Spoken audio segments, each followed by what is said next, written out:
네, 먼저 성경 개요 살펴보도록 하겠습니다. 빌립보서가 되겠습니다. 빌립보서.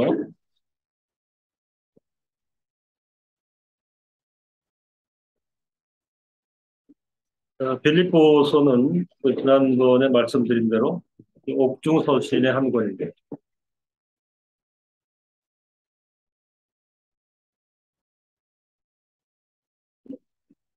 빌립보서 1장 17절에 보면 내가 너희 무리를 위하여 이와 같이 생각하는 것이 마땅하니 이는 너희가 내 마음에 있음이며 나의 매임과 복음을 변명함과 확정함에 너희가 다 나와 함께 은혜에 참여한 자가 됨이라. 13절에 이러므로 나의 매임이 그리스도 안에서 온 시위대 안과 기타 모든 사람에게 나타났으니 14절에 형제 중 다수가 나의 매임을 인하여 주 안에서 신뢰함으로 겁없이 하나님의 말씀을 더욱 담대히 말하게 되었느니라. 옥중 서신이고요. 이 빌립보 교회에 쓴 그 서신인데 빌립보서를 통해서 보면 그 빌립보 교회는 조직적으로 튼튼한 교회였다라는 것을 알 수 있습니다. 1장 1절이 그건데요. 그리스도 예수의 종 바울과 디모데는 그리스도 예수 안에서 빌립보에 사는 모든 성도와 또는 감독들과 집사들에게 편지하노니, 그래서 신학적으로 그 1장 그 1절을 두고 추론할 수 있는 것은 그 빌립보 교회가 아주 그 튼튼한 조직 가운데 있었다 하는 것을 알 수 있습니다. 감독들이 세워져 있고 또 집사들이 사역을 감당하는 어떤 튼튼한 조직을 가지고 있는 빌립보 교회. 근데 보면 이런 튼튼한 조직에도 불구하고 교회는 내부 갈등이 심했다 하는 사실도 성경이 증언하고 있습니다. 17절에 저들은 나의 매임에 괴로움을 더하게 할 줄로 생각하여 순전치 못하게 다툼으로 그리스도를 전파하느니라.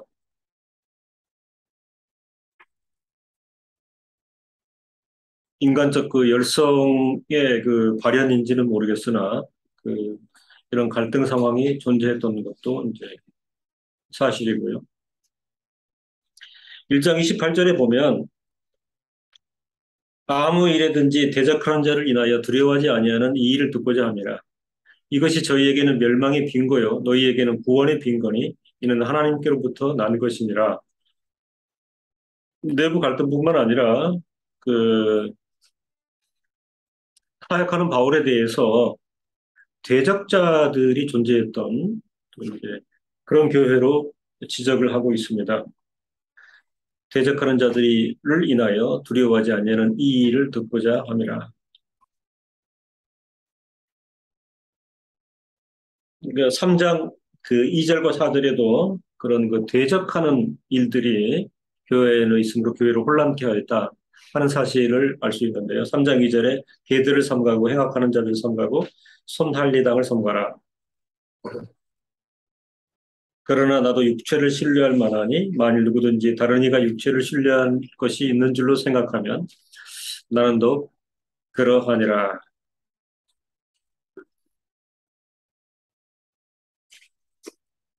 교회가 이제 그 조직도 있고 또 활동성도 있지만 그들이 그 신실한 바울에 대해서 대적하는 일들이나 또는 그 육체를 자랑하는 여기 손할례다 또 율법주의 그다음에 행위 만능주의 이런 부분들이 교회 안에 있었다 어, 하는 그 지적이 있습니다.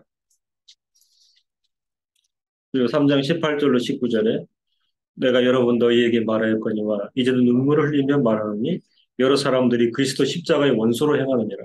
저희의 마침은 멸망이요 저희의 신은 배요 그 영광은 저희의 부끄러움에 있고 땅의 일을 생각하는 자라.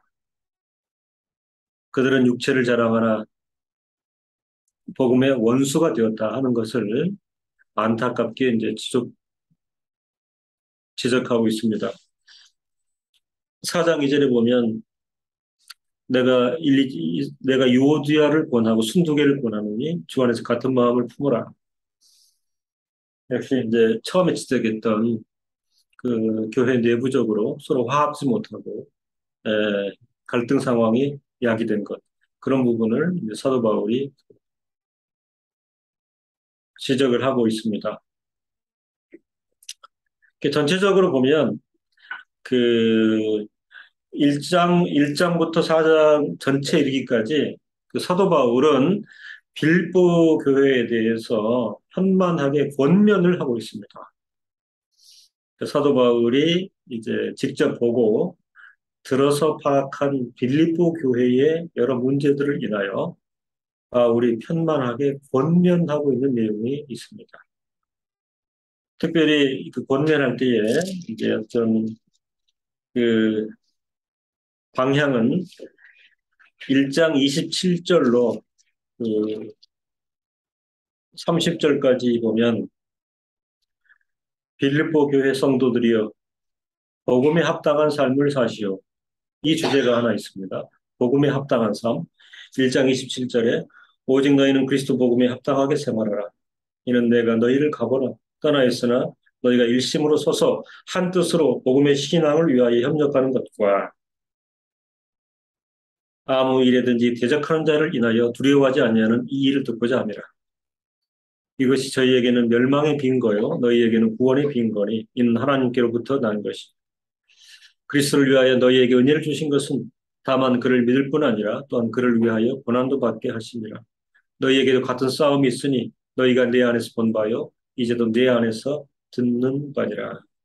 그래서 음, 조직이 있고 열심이 있고 또 율법적 성향이 있는 부분에 대해서 부분적으로 긍정적으로 보나 또 거기서 발생하는 갈등과 폐해의 구조를 인하여 사도 바울은 빌립보 교회에 권면하고 있는데 복음에 합당한 삶을 살고 그리고 나누지 말고 신앙을 위하여 협력하시오.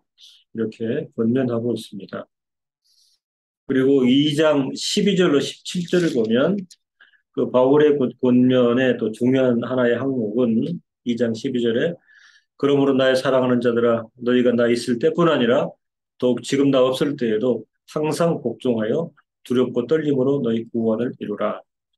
너희 안에서 행하시는 이는 하나님이시니 자기의 기쁘신 뜻을 위하여 너희로 소원을 두고 행하게 하시라니 모든 일을 원망과 시비가 없이 하라. 구원을 이루라. 우리 개혁 성경이 구원을 이루라.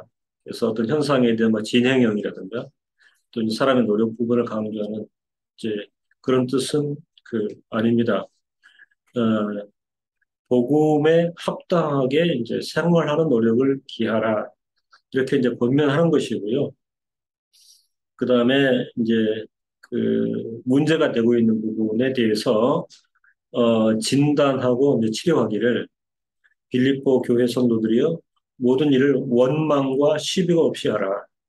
조직도 있고 열심은 있는데 그 분란이 일어나거나 심한 의견 차이 때문에 그 자주 다툼이나 싸움이 있는 것에 대해서 모든 일을 원망과 시비가 없이 하라.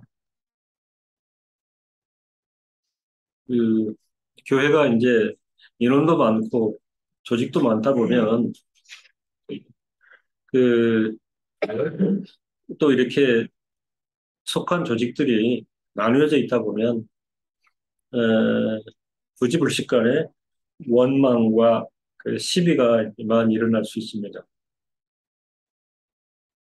그 얼마 전에도 이제 그 몇몇 교회 사람들이 이렇게 얘기하고 있는데 제가 옆자리에 앉아 있었는데 에, 그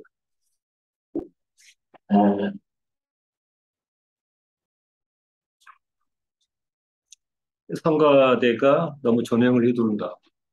이 지금 한 교회 안의 일이에요. 예, 너무 힘이 커져서 그 어, 그리고 이게 지금 한 교회 안의 일로서 이렇게 하는데 남자 집사님들 보시기에 권사회가 너무 불필요한 힘을 가지고, 음, 교회 일을 너무 좌지우지하려 하는데, 심히 두렵다. 집사회가 어떤 일을 계획했는데, 이렇게 들어보니까, 강성 권사님들이 있어가지고, 권사회에서는 그걸, 용인할 수 없다. 이렇게 해서 이제 의견 차이가 생겨가지고, 맞서 있는 상황인 것 같아요. 조직이 이제 여러 되고, 이제 조직을 구체적으로 두어서 강점이 있을 수는 있으나, 어, 한 교회 안에 어떤 사안을 두고 원망과 시비가 발생하면 그건 참 큰 어려움인데, 그래서 이제 결론적으로도 서로 화합하라 하는 부분을 사도 바울이 권면하고 있습니다. 복음에 합당한 삶을 하나님의 뜻 안에서 살기를 위해서 노력하시오. 그리고 원망과 시비가 없이 서로 화합하시오. 그다음에 빌립보서의 특징을 이루는 교훈들로 많이 소개가 되죠. 3장 1절 이하인데요. 여기에서 이제 가장 큰 어떤 그 핵심 그 주제는 3장 1절 종말로 나의 형제들아 주 안에서 기뻐하라. 너희에게 같은 말을 쓰는 것이 내게는 수고로움이 없고 너희에게는 안전하니라. 그래 놓고 2절부터는 뭐 이제 그 교회 안에 문제예요. 행동주의의 문제, 열심당의 문제, 율법주의자들의 문제 등등 계속 문제를 이제 그 소개를 하고 있는데, 어, 전체를 아우르는 주제로 정말로 형제들아, 예, 내가 수없이 말해도 수고로움이 없는 이 말은 뭐냐면 주 안에서 기뻐하라. 그러니까 하나님의 교회를 이루고 그저 하나님을 위해서 일한다고 하는데 조직도 많아지고 분과도 많아지고 일도 많아지는데 그래서 할 일도 많고 할 말도 많고 뭐 자주 모이고 이렇게 하는데 전부 뭐 인상 쓰고 그 막 분내고 그다음에 막 기분이 나쁘고 이걸 지금 목도한 그 사도 바울로서는 어 그게 다 무슨 소용이 있습니까? 무엇을 위한 것입니까? 마치 이런 문제 제기를 하는 것 같습니다. 우리가 하나님의 나라를 위해서 열심히 일해 나아갈 때에 그 우리 심령을 뒤덮는 가장 귀중한 가치는 기뻐하는 것이다. 최근에 뭐 목회자들 그리고 교회들 방문하고 설교하러 직장에 가보면 그 성도들이 다 이렇게 무표정하거나 에, 피곤해 있어요. 피곤해 있어요. 그래서 이제 제가 이렇게 찔러보듯이 기쁨이 있습니까? 행복하십니까? 이런 이제 그 화두를 던지는데 사도 바울로서는 그 빌립보서를 이제 교회를 관찰하고 진단하고 내린 솔루션이 기뻐하십시오. 예, 주 안에서는 기뻐하는 게 마땅합니다.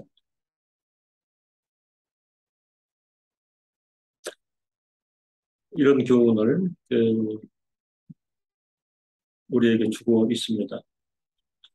예, 우리가 하나님의 일을 열심히 하다 보면 그 본말이 전도가 된다 그러죠. 그죠? 예, 우리가 신앙 안에서 분명히 누려야 될 예, 평안과 그다음에 그 안정함과 그다음에 기쁨과 뭐 이런 거는 온데간데 없고 바삐 돌아가는 과정과 현실 속에서 막 치여가지고 그죠? 피곤하고 네? 짜증도 나고 그런 부분들을 우리가 그 적시에 체크를 해서 예, 본질상 하나님께서 우리에게 구원을 이루심과 또 그 부활로서 권능을 드러내시고 여전히 우리를 은혜 가운데 지배하시고 통치하시고 우리를 지키시는 그 본질을 늘 확인하고 그 안에 거하여 안정함과 평안함과 기쁨을 누리고 발견해야 됨의 중요성을 빌립보서를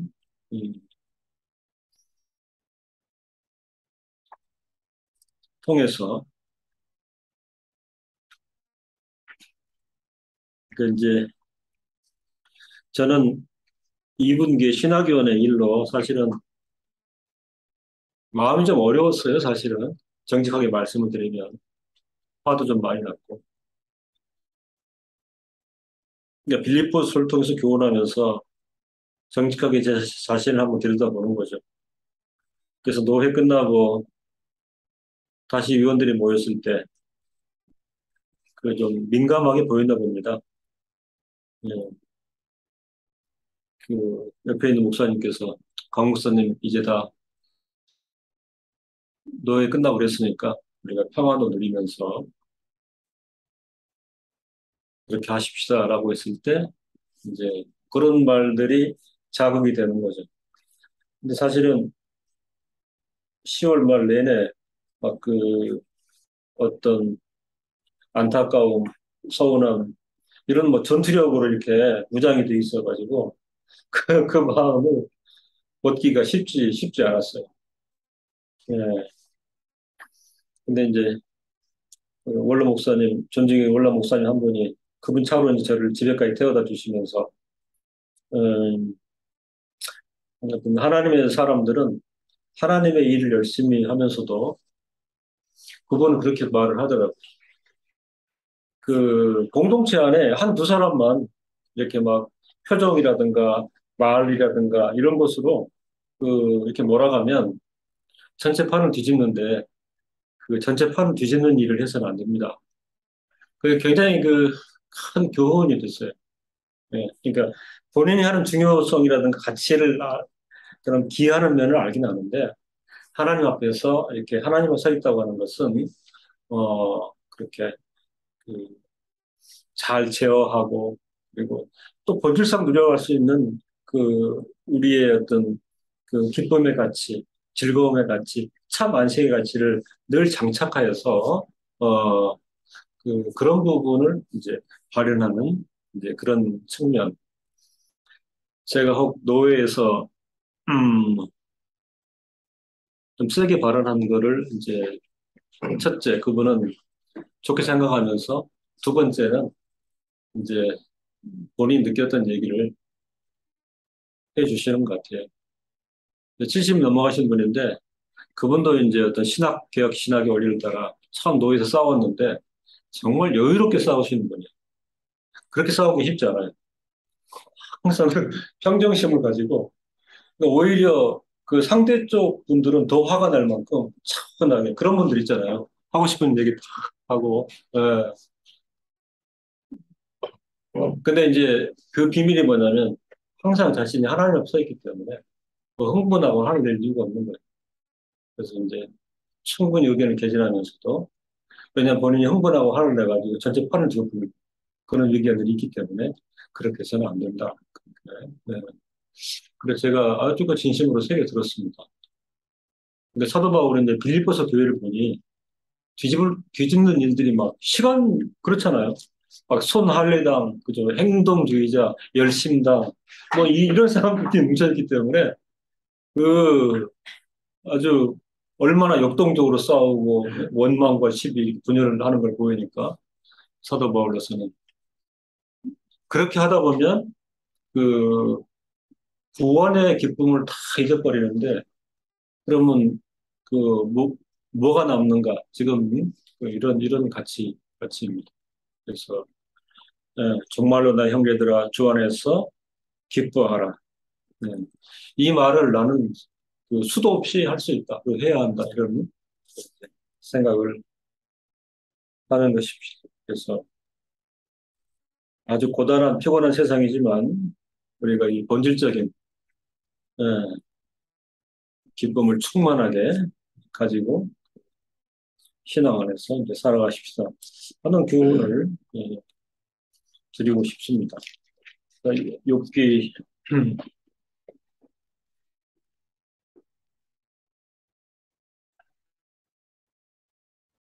12장 13절로 25절.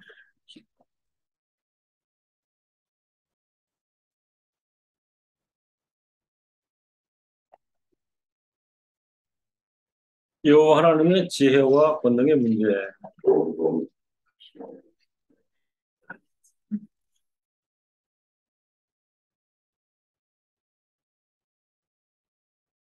여호와 하나님 이렇게 우리가 상정할 때에 그, 속성의 원리에서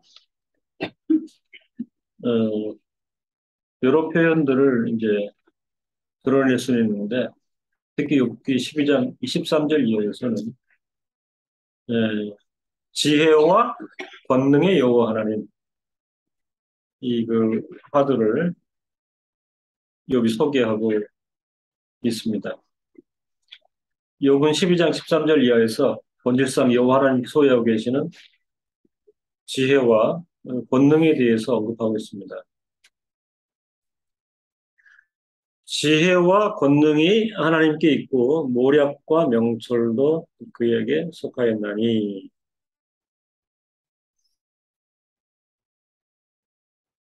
그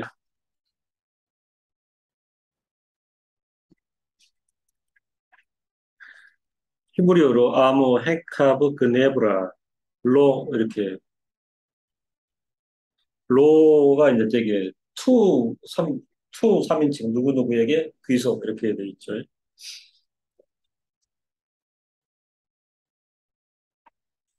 예체 헤이프테브라 이렇게 되어 있습니다. 그래서 헤카브 그네브라 예체 부테브라 부가 이렇게 부가 있죠. 헤카 부는 엔드 에체 부테브라 엔드 그러니까 네 개죠. 지혜와 권능 모략과 명철.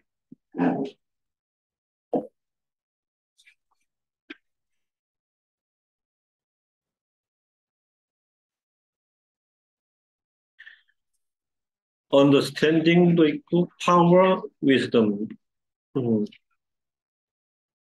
counsel to him 이렇게 되어 있습니다.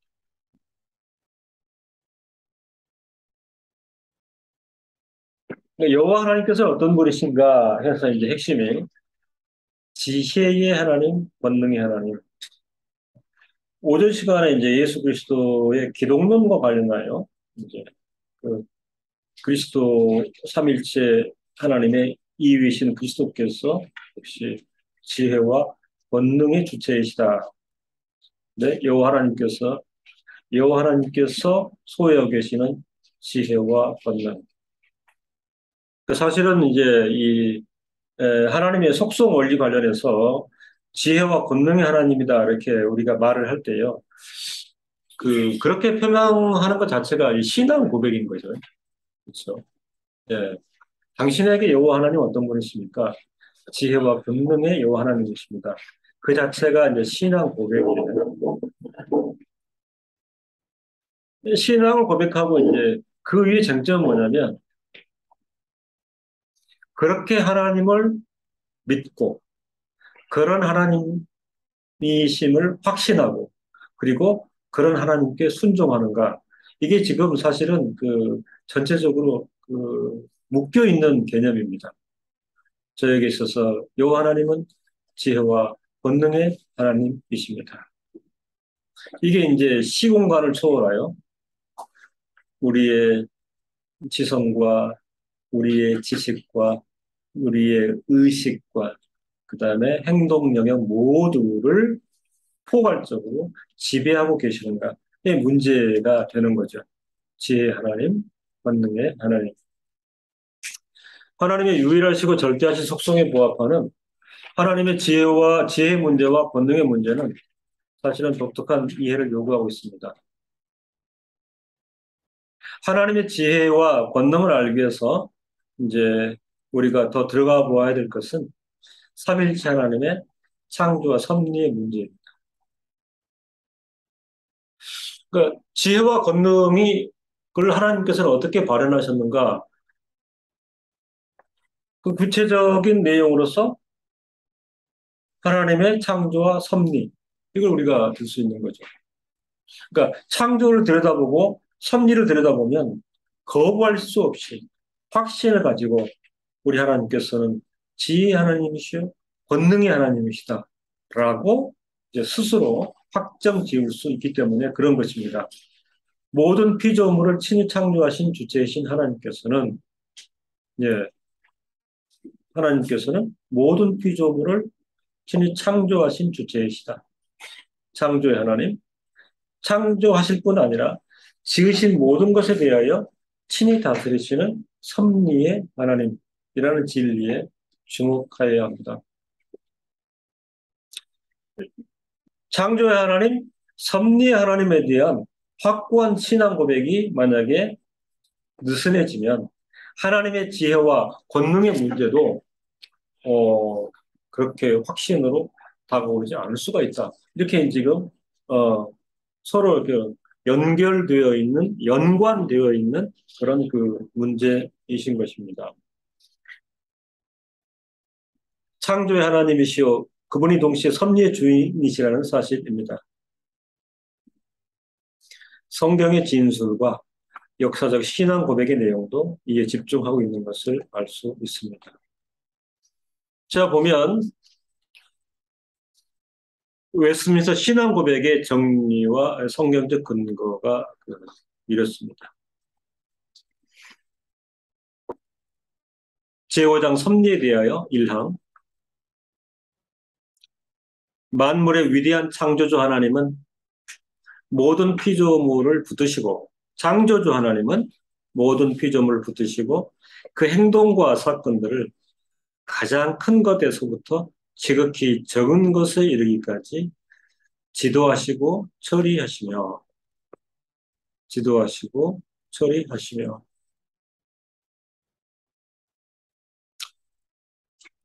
그 이 내용을 지금 우리가 이제 읽고 보편적인 이해를 하고 있는데요. 에, 음, 이건 굉장히 총체적이기도 하고 그리고 어, 변함없이 그 확고한 창조주 하나님의 경륜인데 큰 것에서부터 지극히 작은 것에 이르기까지 인류 역사를 뒤덮고 있는 행동과 사건들에 대해서 지도하신다, 처리하신다라고 할 때, 어, 우리의 연약한 어떤 그 지성과 우리의 연약한 이해력 안에서는 다 포섭하기 힘든 점들이 있잖아요. 늘 말씀드리는 거지만, 그죠? 그러니까, 음, 우리 연약한 가운데, 막연한 하나님에 대한 표상이 또 있어요. 그죠? 뭐, 좋으신 하나님. 그 다음에, 일반 원청의 선함을 드러내시는 하나님, 긍휼하신 하나님. 근데 이런 표상이 분명하기 때문에, 근데 제가 조금은 구체적으로 들어가는 거죠. 창조하시고 섭리하시기 때문에 모든 것이 그분의 소관이죠. 그죠? 그러니까 그 행동 하나하나, 사건 하나 놓치는 게 없단 말이죠. 지나쳤는데 깜빡 졸았네? 이런 게 전혀 없단 말이죠. 큰 것부터 작은 것까지 정밀하게 창조할 섭리하신 하나님께서는 지도하고 처리하신다. 근데 이제 안 믿는 사람들 앞에서는 사실은 우리 그리스도인들이 대응하기 어려운 부분들이 많잖아요. 그죠? 그러면 무슨 죄가 있다고 생떼 같은 그 젊은이 158명 딱 이렇게 나오면 아까 말씀드렸잖아요. 그러니까 신앙인들도 사랑이 많으신 하나님, 선하신 하나님, 긍휼에 뛰어나신 하나님, 그리고 믿는 자들뿐만 아니라 똑같이 일반 음성 혜택을 베푸시는 하나님, 그 하나님께서 무슨 악하심장으로 막 이렇게 전개하게 되면 그 논리 앞에서 딱히 대답할 게 없을 수도 있죠. 제가 이런 말씀 드리는 건 뭐냐면, 어, 그, 하나님의 절대 속성이라고 하는 부분을 말씀드리기 위해서 그런 거예요. 그죠? 그러니까, 그런 지적이 있다고 하더라도, 그, 시공간을 총체적으로 섭리하시는 창조주 하나님, 그 다음에 섭리주 하나님의 경륜 안에 들어있는 것으로서 그런 것 포함해서 하나님께서는 역사 전체를 지도하시고 처리하신다. 막연한 옹호가 아니라 우리의 연약함으로 다 이해할 수는 없음에도 불구하고 하나님께서는 그런 하나님이십니다. 그게 이제 본질이라는 거죠. 그죠? 그의 가장 지혜롭고 거룩하신 섭리와 모호하신 예지와 그 마음의 자유롭고 변함없으신 뜻을 따라 다스리시니 이는 하나님의 지혜와 권능과 공의와 선하심과 긍휼이 영광을 찬송하게 하려 합니다. 이게 웨스 신앙 고백의 섭리에 대한 부분입니다. 핵심이 뭐죠? 창조주, 섭리주 하나님께서는 지혜와 권능의 하나님이십니다. 그러니까 그분을 힘으로 제압하거나 지혜로 능가할 수는 없는 것이다. 지금 그런 뜻입니다. 이 부분과 관련하여 히브리 원문이 밝히는 대로 영원하신 삼위일체 하나님께서는 그의 모호하신 예지와 자유롭고 변함없으신 영원한 뜻을 따른 의논을 통하여 우리가 삼위일체 하나님의 속성을 얘기할 때 대표적인 것 중에 하나가 이거거든요. 모호하신 예지, 결점이 없으신 모든 모든 것에 대하여 미리 아시고 거기다 또 하나 포함을 시킬 수 있죠. 정하심. 미리 아시고 정하심. 미리 아시고 정하심.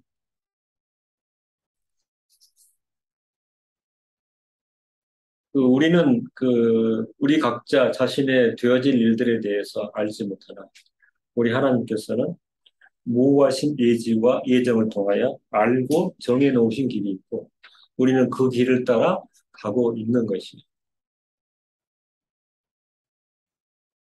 그리고 자유롭고 변함없으신 영원한 뜻을 따르신 삼일체 하나님의 의논.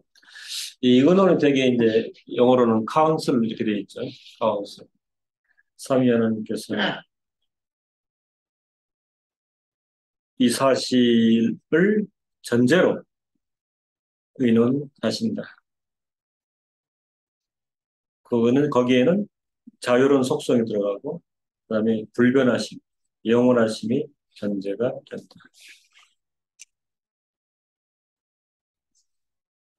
사실은 이런 것으로 세상을 창조하셨고 그뿐 아니라 지으신 모든 것에 대해서 섭리의 경륜을 바라십니다. 그리고 거기에는 온전하신 지혜와 권능의 속성을 드러내셨다. 그래서 우리가 많이는 들어봤지만 그래서 이제 오늘 우리가 또 한 번 교훈을 받는 것은 우리가 여호와 하나님을 상정할 때에 그는 온전한 지혜와 권능의 주체가 되신다. 그 지혜와 권능이 우리 성도 각자 각자를 뒤덮고 있는 것이죠. 그래서 우리가 어떤 확신과 그다음에 안위함과 그리고 신앙의 담력을 얻는 것이.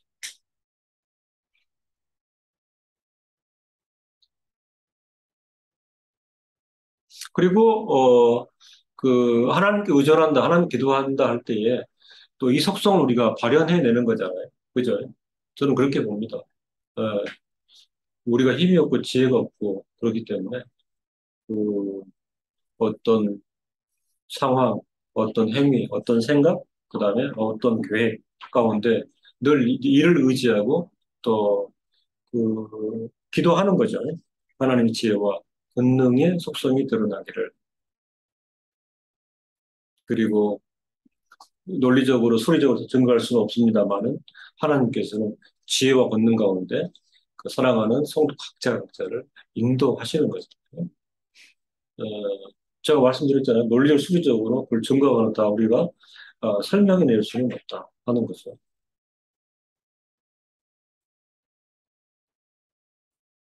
며칠 전에도 어느 목사님 댁을 방문했는데 내외가 다 증거하더라고요. 지혜의 하나님, 권능의 하나님, 시마다 때마다 아주 절묘하게 그거 들으면서 또 힘을 얻었어요. 예. 섭리에 대하여 성경은 다양한 구절에서 그 증거를 보이고 있습니다. 시편 135편 6절 여호와께서 무릇 기뻐하시는 일을 천지와 바다와 모든 깊은 데서 다 행하셨도다.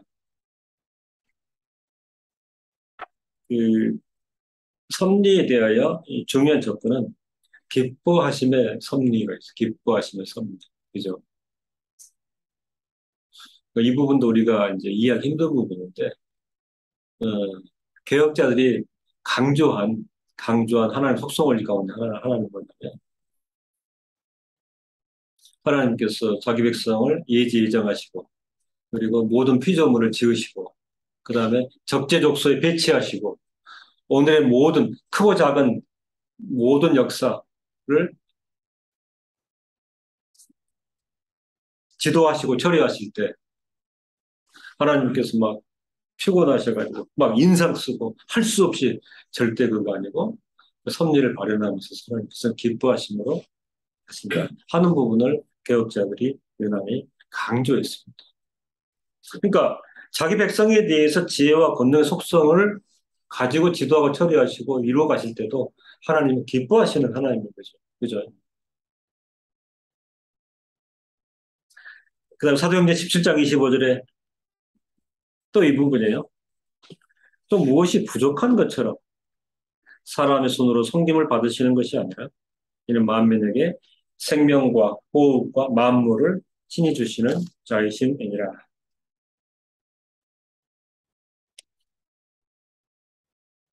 하나님의 전적인 섭리가 발현될 때에 예, 우리가 하나님을 예배하고 또 하나님을 기쁘시게 하고 또 하나님을 위하여 섬겨 산다고 하는 그런 의지에 있어서 그 본질적인 이해가 필요하다는 것입니다. 또 무엇이 부족한 것처럼 사람의 손으로 섬김을 받으시는 것이 아니라 그러니까 이 본질이 중요한 거죠. 그죠? 그래서 종교개혁 이후에 그죠? 그 개혁자들이 그렇게 강조했던 게 뭐냐면 그리고 가장 그 싫어했던 부분이 뭐냐면 신인 협력이라는 거죠. 용어 관련해서 목사님, 라틴어에서 섭리는 목사님께서 economy를 했잖아요.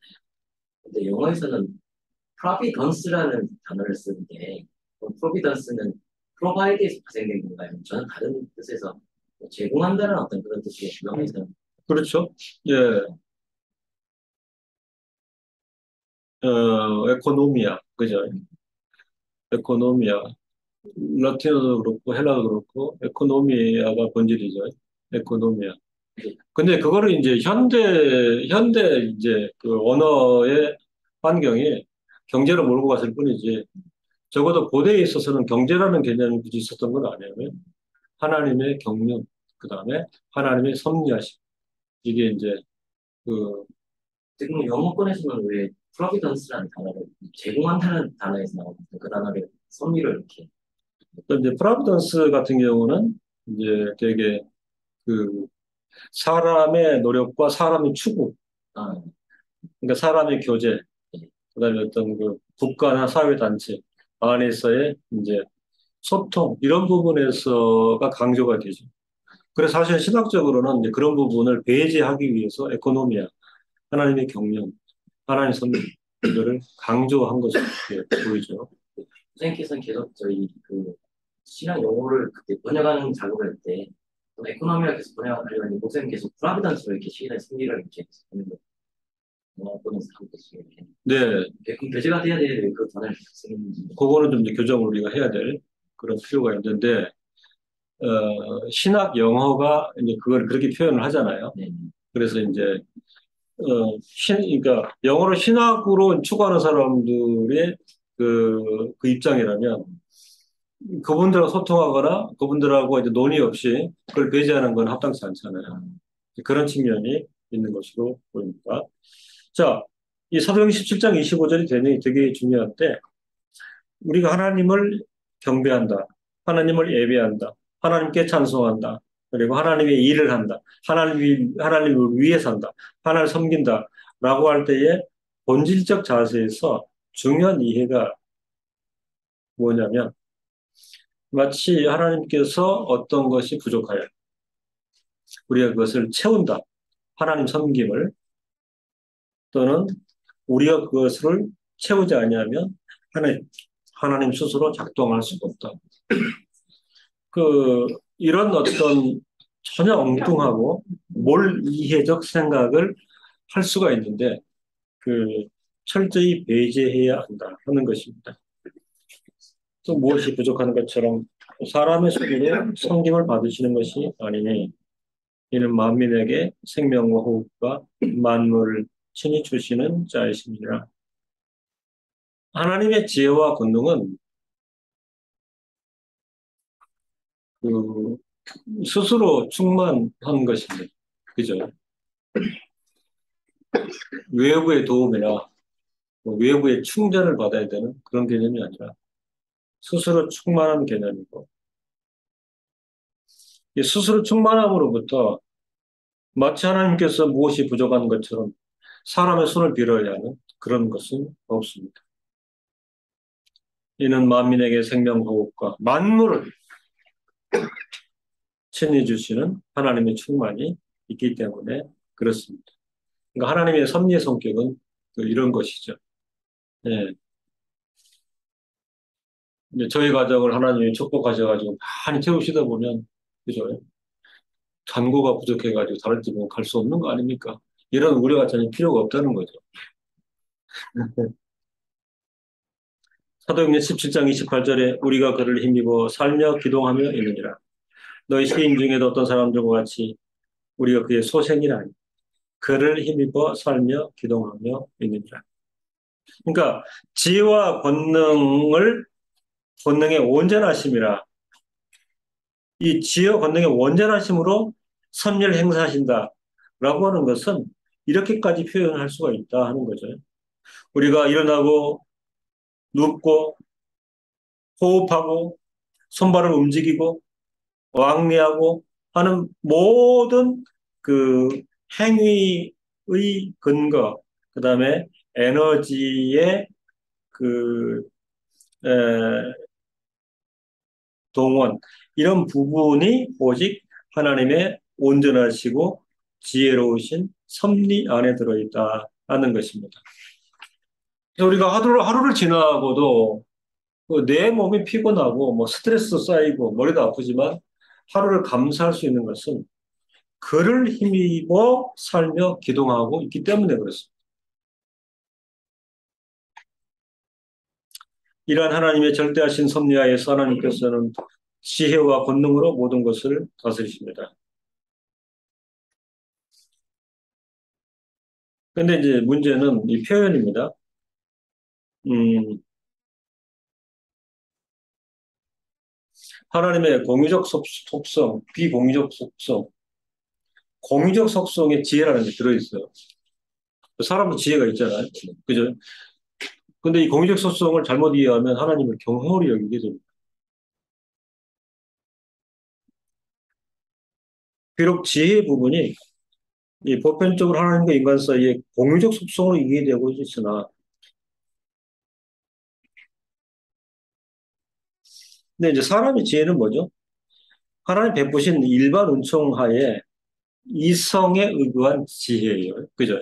비교가 안 되는 지혜죠. 근데 말이 똑같아요. 말이 똑같은 거예요. 예. 하나님과 인간 사이에 공유적 속성으로 이해되어지고 있으나 근본적인 측면에서 하나님의 권능의 속성을 언급하게 될 경우에 지혜와 권능의 속성 자체는 사람과 하나님 사이에 있어서는 근원적인 성별, 즉 상대성과 절대성을 전제하여 이해함을 인식하게 됩니다. 인간의 지혜는 하나님의 일반 은총의 산물로서 이성에 근거한 지혜요. 하나님의 지혜는 절대적인 하나님의 지혜이기 때문에 그 차이가 크다 하는 것을 인식하는 것입니다. 사람이 지혜로워야 하지만 그 성도들로서는 늘 그 존중이 여기고 의지해야 되는 부분이 하나님의 지혜의 부분이에요. 그죠? 그것 없이 사람의 지혜에 의거하고 만족을 느낀다고 하는 것은 굉장히 위험한 일이다.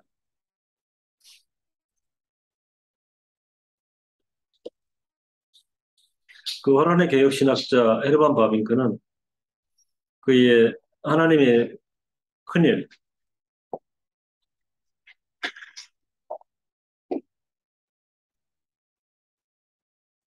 마그날리아 데이.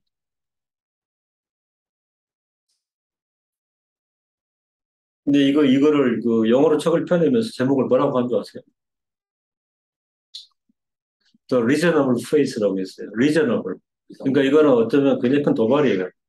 하나님의 큰일인데, 그죠? 이성적인 합리적인 믿음.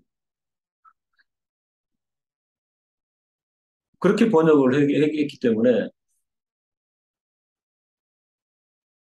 그 김영기 교수님은 고발이라도 하고 싶다고. 어처구니 없이 그리고 다분히 의도를 가진 해석이라고. 그러니까 리저너블 하나님한테는 쓸 수 없죠. 헤르만 바빙크는 그의 하나님의 큰일에 하나님의 존재편에서 이에 대하여 하나님의 지식, 지혜, 선, 의 등은 피조물이 갖는 이와 같은 속성들과 공통적인 어떤 특성을 지녔다. 그러나 그들은 독립적이고 불변하시며 영원히 편재하시고 단순한 방식, 한마디로 말해서 절대적인 신적인 방식에서 하나님께만 고유한 것들이다.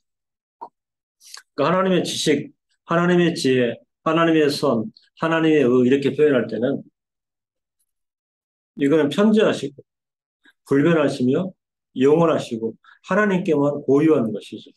근데 이제 이거를 언어의 한계성 안에서 그대로 채용해서 또 사람들의 어떤 그 속성에 있어서도 이걸 갖다가 공유적으로 사용한단 말이죠. 지식이나 지혜, 선의. 그러나 하나님의 이렇게 들어갈 때는 우리가 그 독특한 자세를 견지해야 된다는 거죠. 왜냐하면 그 자체가 불변하시고 독립적이고 영원히 편재하시며 하나님께만 고유한 것으로 하나님의 지식이요, 하나님의 지혜요, 하나님의 선이요, 하나님의 의요. 우리가 그거를 지향하고요. 존중 여기고 그 하나님 경배하는 그 자리에서 이런 부분들을 인용하여 또 누릴 유익이 있지만 그 조금은 조심스러운 거는 그 마음의 기도함이나 소원함을 나타낼 때에 그 저는 그런 것 같아요. 하나님의 지식과 지혜, 선과 의를 담기를 원합니다. 이거는 조금은 조심스러운 표현입니다. 그죠? 예. 그렇게 기도하고 그런 확신이 있다 그러면 마음에 안위함이 있을 수 있으나, 그죠? 왜냐하면 하나님의 지식과 지혜와 선은 사람에 비해서 독립적이에요. 독립적이에요. 그리고 절대적이고 영원하고, 그리고, 어, 고유한 것들이기 때문에, 예, 그런 부분들이 발현되기를 원하고, 그리고 그런 부분들이 드러나기를 원하고, 깨닫는 관점에서는 용이하나. 그죠? 예, 내가 마치 획득을 하고, 그죠? 내가 비슷하게 돼서, 이런 부분은 사실 좀 애매한 표현이라. 예. 그러니까 특정인을 가리켜서, 누구에게 대해서, 예, 저는 하나님의 지식을 가졌다, 지혜를 가졌다, 선을 가졌다, 의를 가졌다라고 표현할 수 있겠냐 말이죠.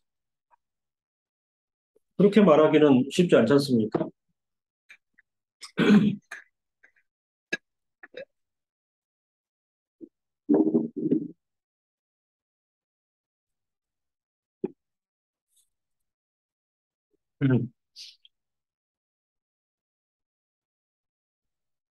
이것은 달리 말하면 피조물의 경우에도 그들의 존재와 그들의 속성들을 구별하여 인식할 수 있는데, 근데 그건 이제 연약하고 불완전한 것들인데요. 저기 인간은 자신의 인간됨을 멈추는 일 없이 자신의 팔과 다리를 이룰 수 있고, 이게 연약함과 불완전성이에요. 그래서 하나님의 구별된 속성과는 음, 동시적인 이해를 하기는 쉽지 않다. 자신의 팔과 다리를 이룰 수 있고 수면이나 병든 상태에 있을 때 자신의 의식을 상실할 수 있다. 그 하나님 공의는 이것이 불가능하다 하는 것입니다. 적어도 그 하나님의 지혜, 그다음에 하나님의 그 힘, 이런 표현을 할 때에 그 사람에게는 불가능하다. 이게 적합한 것이고 하나님께서는 불가능한 일이 없다. 이렇게 보는 것입니다.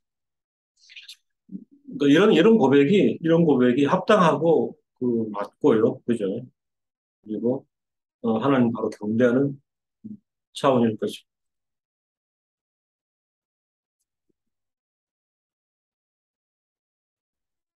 그래서 제가 볼 때 이렇게 그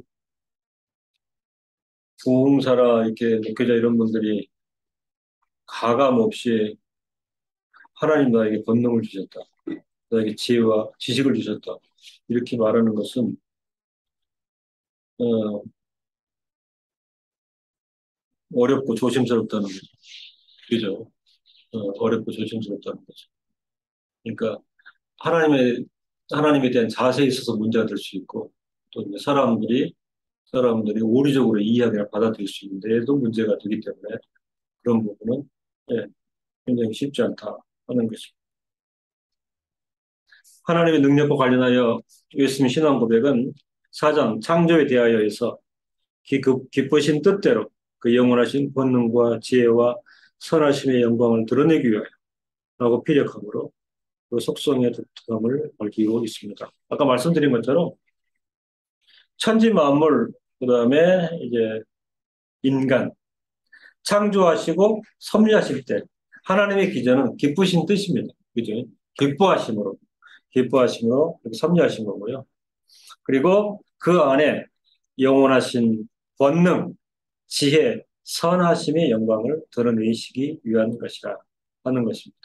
그래 이제 우리가 그 만물 안에 속해 있어가지고 이 세상을 살아갈 때 이게 만물 안에서 이제 부대끼고 또 만물을 활용하고 그다음에 같이 살아가면서 부단히 우리가 발견하는 게 뭐냐면 하나님 영원하신 권능이에요.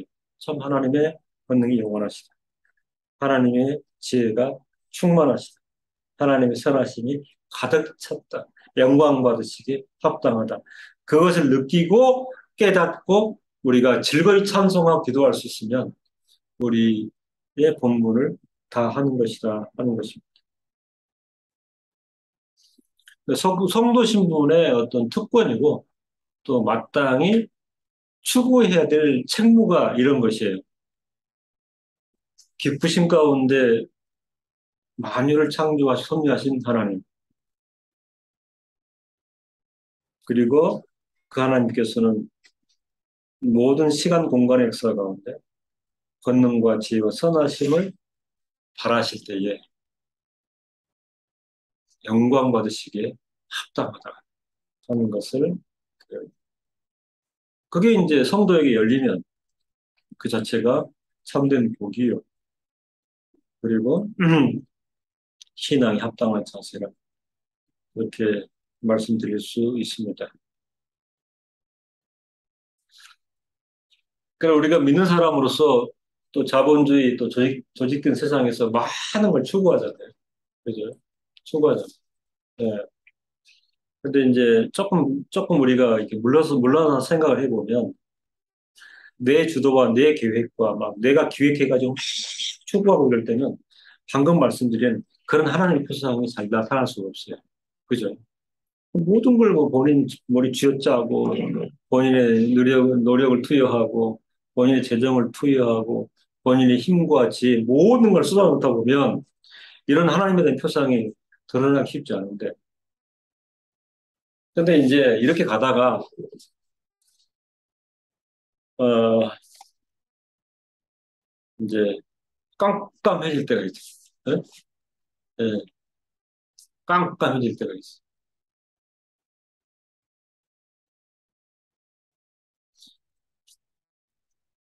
기존 나의 실력으로는 뭐 더 이상 어떻게 해볼 수가 없을 때가 있지. 그죠? 이제 그때 엎드리게 되잖아요. 그럴 때 하나님께서는 예, 기쁘신 뜻대로 그의 권능과 지혜와 선하심을 발현하실 때 성도가 이제 그 자리에서 하나님의 그 기뻐하신 창조 섭리의 경륜 그리고 성도를 향하신 권능과 지혜와 선하심을 발견하고 영광을 돌리게 된다.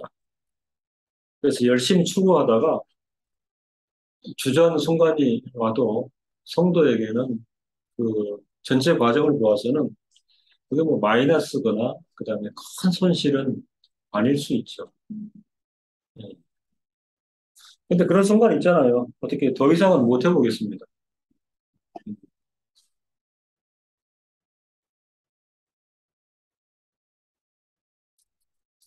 이 기업하시는 분들 만나면 되게 이제 재정 때문에 그렇잖아요. 재정 때문에 예. 일이 있습니다.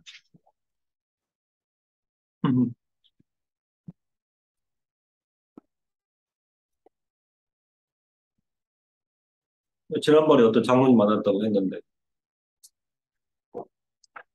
아, 공장을 건설하겠다고 하여튼 몇 개월 노력해가지고 그죠?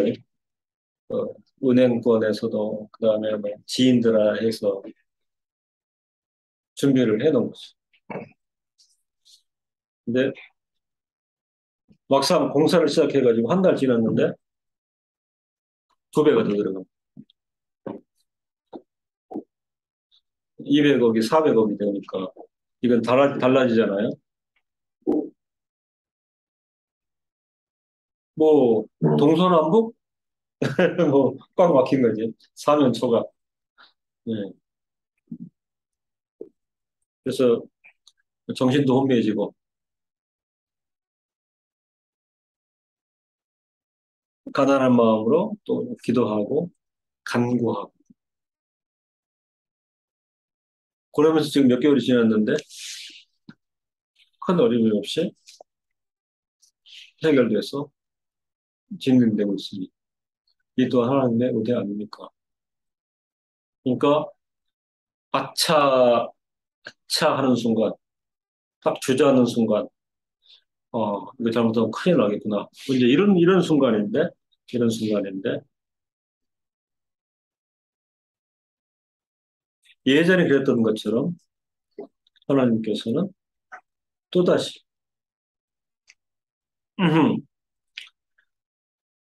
그의 권능과 지혜와 선하심을 드러내서 나를 긍휼히 여기신다. 이제 이런 고백을 하고 나니 이는 하나님의 은혜뿐이어서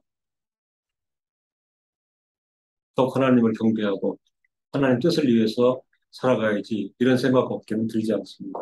이게 이제 어떤 그 성도의 그 고백이 되는 것입니다.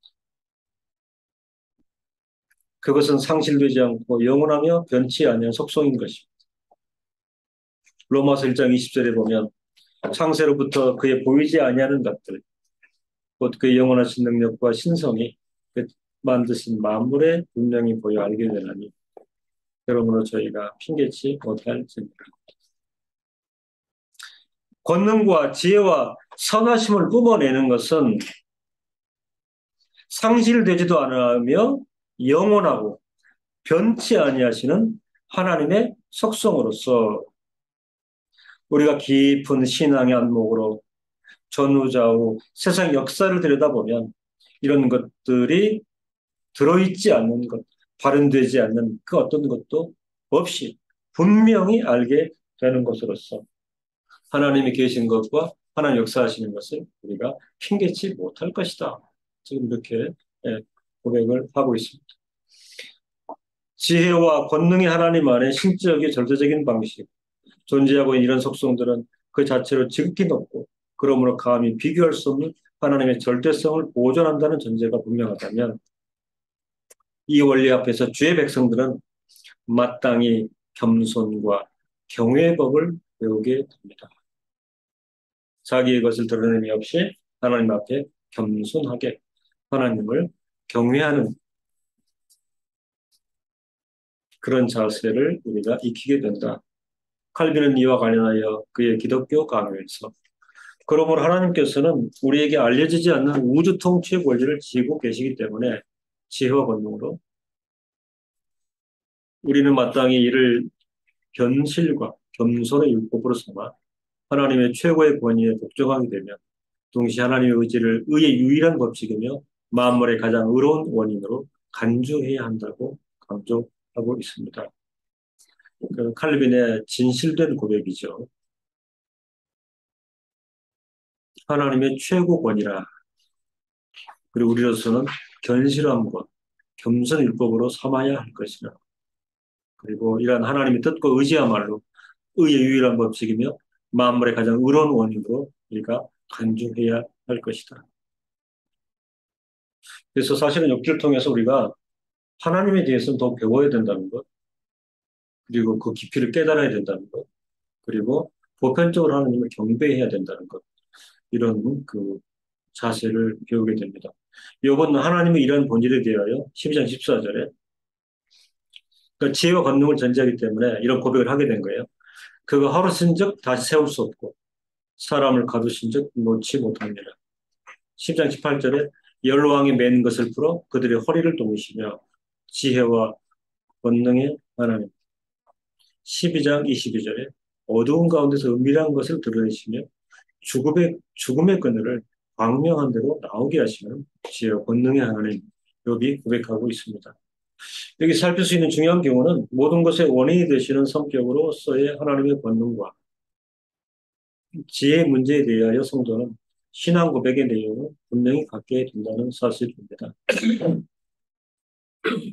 그러므로 하나님의 권능과 지혜 속성 안에 있는 성도로서는 성도의 외면적 삶 가운데서 지극히 자의적인 확신과 적용에 집착해서는 안 된다 하는 것입니다. 이런 하나님의 절대 권능과 지혜를 우리가 깨닫고 고백한다면 그 일상 가운데 지극히 자의적인 그 확신 그리고 적용에 집착해서는 안 되는. 이건 이제 어리석음으로 우울을 보는 거죠. 예. 근데 그중에 가장 무서운 게 뭐냐면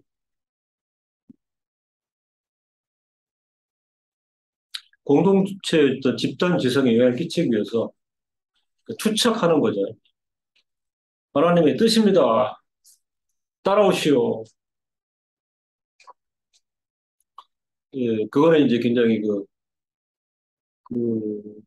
미완성적이고 이제 두려운 그 트라이얼로 볼 수가 있는 거예요. 근데 난무하는 거죠. 그렇죠? 난무하는 거예요. 예.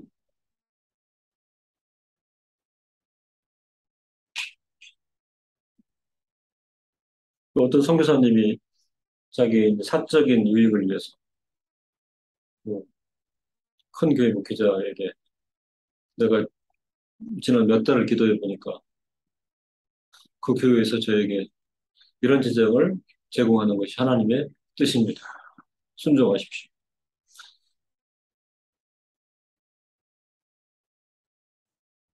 그런 게 이제 부부째 통하는 게 있는 거예요. 그죠? 어, 몇 달을 기도해 봤더니 하나님께서 특정 교회에 대해서 그 수억을 제공하는 것. 이게 하나님 뜻으로 밝혀졌습니다. 그 기독교 교회 안에도 이렇게 이제 땅의 종교나 미신적인 요소들이 많아가지고 영험하다는 그 권사님 이런 분들이 자꾸 무슨 얘기를 해내면 마치 안 들으면 큰일 날 줄 알고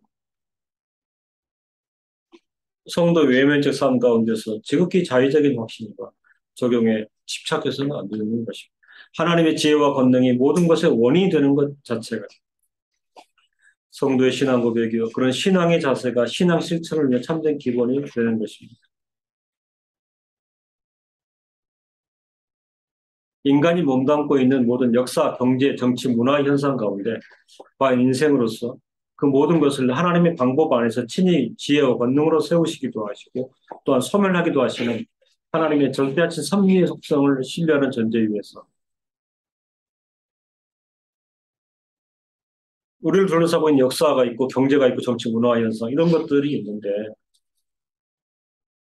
이 모든 걸 포함해가지고 하나님의 방법 안에서 하나님의 지혜와 권능으로 세우시기도 하고 소멸하시기도 하시는 하나님 절대한 섭리를 믿고 그 속성을 심리에 신뢰한다면 그 우리의 생각이나 우리의 행동은 사실은 그 쉬운 문제가 아니라 하는 거죠.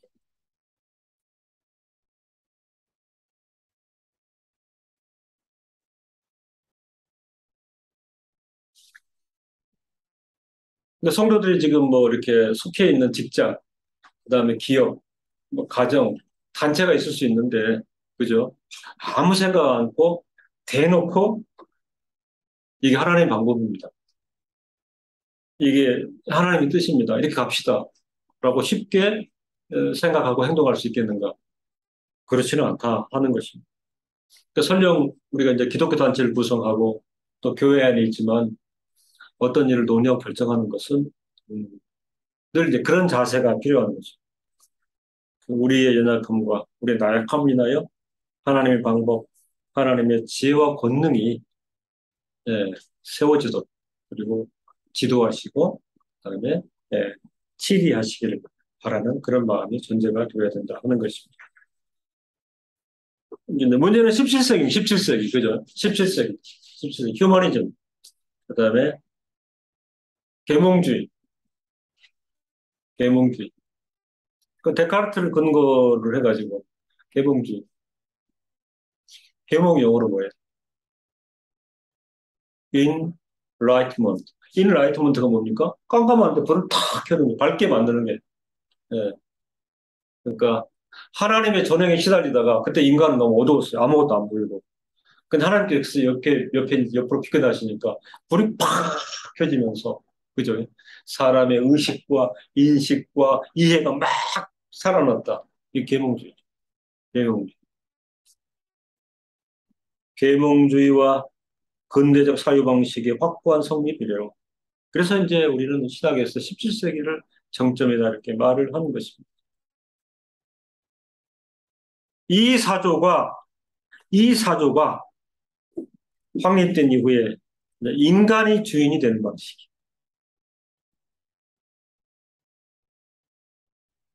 사람의 이성과 합리성과 지혜와 지식, 추리력, 결정력이 소세상을 지배하는 방식. 이게 이제 주류를 잃어버렸단 말이에요. 이런 상황이식 가운데 우리 자녀들에 대하여 그들이 물려받게 되는 신론적 유산은 빈약하기 짝이 없어 보이는 것도 피할 수 없는 현실입니다. 그죠? 그러니까 계몽주의의 세례를 받은 그 더욱 확장된, 그죠? 인간이 주인된 그런 의식 세계를 지금 살아가고 있기 때문에 참으로 어렵다 하는 부분입니다. 진리 체계의 전달과 유지가 이만큼 어려운 것이 되었습니다. 더욱이 세상에 판을 치는 이방 종교의 경우에 있어서는 우리는 조심스럽게 창조의 하나님, 섭리의 하나님, 구별되시고 온전하시고 현재하신 하나님의 지혜와 권능, 이걸 고백하고 이걸 우리는 믿는 그런 현실이 있어서 이방 종교의 경우에 있어서는 지혜와 권능을 거래와 흥정의 무기로 삼아. 그렇잖아요. 어떤 종교 현상이라든가 종교적인 노력을 통해서 뭐 초월도 하고 그렇잖아요. 접신도 하고 열반에 들어가기도 하고 뭐 종교적 절정에 이르기도 하고 지혜와 권능을 거래와 흥정의 무기로 삼아 신과 사람과의 관계를 정립하는 신인 동등성의 전제가 난무하기 때문에 그죠? 요즘은 다 모든 게 신이잖아요. 그죠? 뭐, 먹기만 잘해도 먹방신, 다 신이에요. 그죠? 온 세상이 그냥 예, 신으로 가득 찼어요. 예, 뭘 잘하면 무슨 신. 신인 동등성의 존재가 난무하기 때문에 여호와 하나님의 절대하신 섭리적 경륜에 근거한 지혜와 권능에 대한 이해는 점점 어려워지고 있는 현실입니다. 그러니까 이제 불이 꺼져가는 거예요. 창조하는 섭리 하나님, 절대적 지혜와 권능의 하나님. 이 부분에 대한 이해가 점점 흐려져 가고 있는 이런 그 현실인 것이 분명합니다. 이와 관련하여 여호와 하나님의 공의는 당신의 백성을 향하여 하나님께서는 여전히 가장 원하시는 것을 기뻐하시는 것을 부여하시고 베푸시는 주체가 되시기 때문에 만약 인생이 단지 감각적이고 물리적인 근거에서 하나님을 파악하거나 그것을 바탕으로 경배하는 일을 결정하게 된다면 감각적이고 물리적인 근거에서 하나님을 파악하거나 그것을 바탕으로 경배하는 일을 결정하게 된다면 자꾸 이제 자본주의적인 그다음 외적 물리적 판단이 영적인 교회 공동체에 자꾸 이제 그 잠식해 들어오는 거죠. 그래서 자꾸 물리적이고 또 이제 산술적이고 이런 부분 가운데 하나님을 판단하고 하나님을 파악하는 그런 사조 겹쳐된다면 그것은 하나님의 교회 안에 이방신을 섬기는 피역이 아닐 수 없는 것입니다.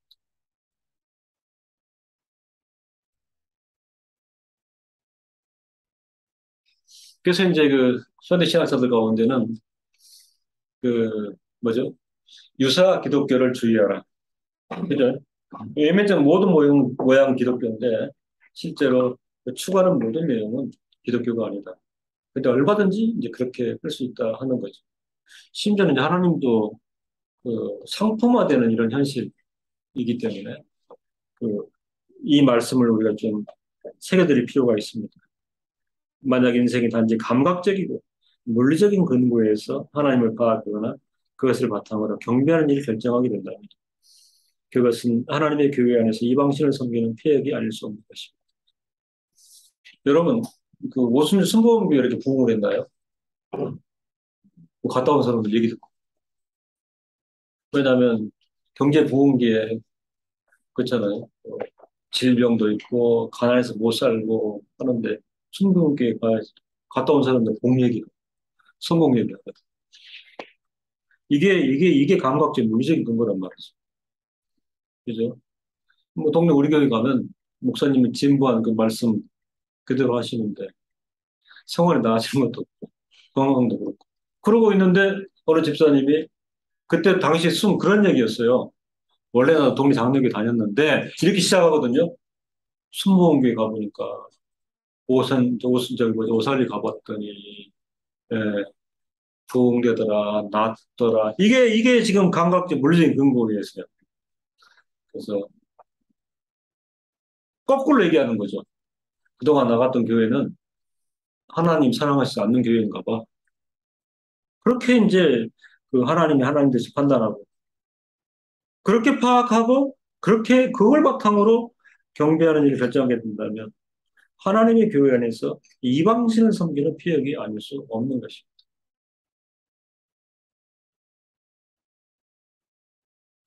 시대적 상황을 엄밀하게 판단해 보면 이러한 경향은 이미 예견된 현상입니다. 비록 땅에 사는 성도이나 이 면을 지극히 경계하는 가운데 더욱 진리 지식에 집중하고 무장하여 지식과 행위에 있어서 참된 성도의 길을 걸어가야 할 것입니다. 이런 면에서 오늘 성도들은 더욱 어렵다. 현실이 더욱 어렵다. 하는 그 현실 진단이 있습니다. 저는 신학자, 목회자 역할이 대단히 중요하다고 생각합니다. 바른 역사를 사람이 세우기는 불가능하여도 하나님께서는 당신의 경륜과 베푸시는 은혜를 따라 역사 가운데 택한 사람을 세우시고 교회를 일으키시고 거기에 바른 신앙 고백이 있게 하십니다. 부단히 하나님의 말씀을 그저 가감 없이 드러내기를 원하고 신앙 고백의 내용들을 고단히 그 퍼내면 하나님 교회 가운데 이것으로 권면하면 저는 신학교 목회자가 기본을 한다. 그렇게 생각하는 사람입니다. 성도가 신앙 안에서 이런 가치를 깨닫고 이를 참된 즐거움으로 여기며 생애 가운데 참된 신앙 유산을 남기는 일이 있으면 좋겠다 하는 것입니다.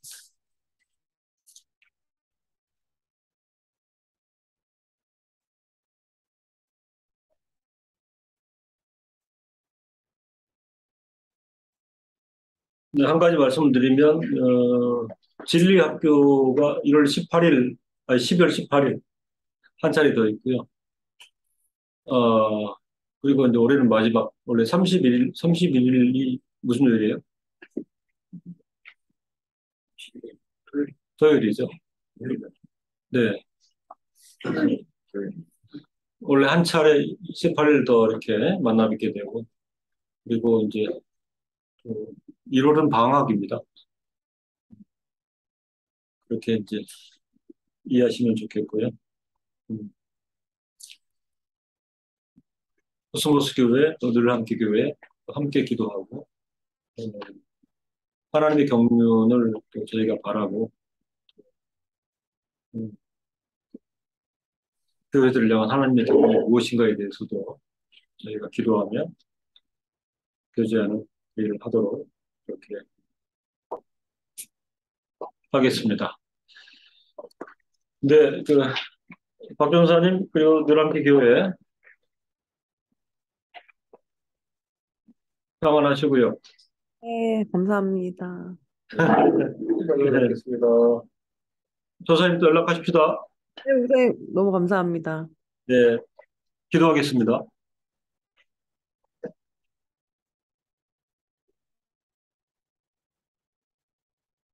우리의 무기력함과 연약함이 참으로 크지만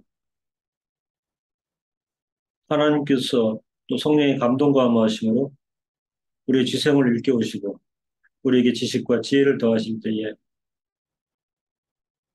지상에 살아있는 동안 끝까지 하나님의 영원하신 예지 예정하심, 하나님이 기뻐하시는 뜻, 그리고 절대적인 하나님의 지혜와 권능의 부분, 이런 본질을 저희가 망각하지 아니하고 우리 심령 가운데 더 강화시켜 험한 세상을, 왜곡된 세상을 바른 신앙에 살아갈 수 있도록 계속하여 저희들을 지도해 주시기를 간절히 소원합니다.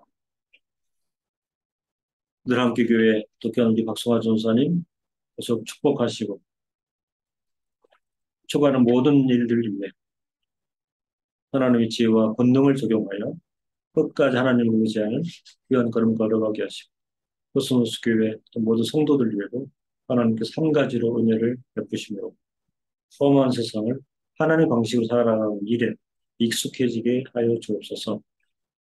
예수님의 이름으로 기도드립니다. 아멘. 아멘.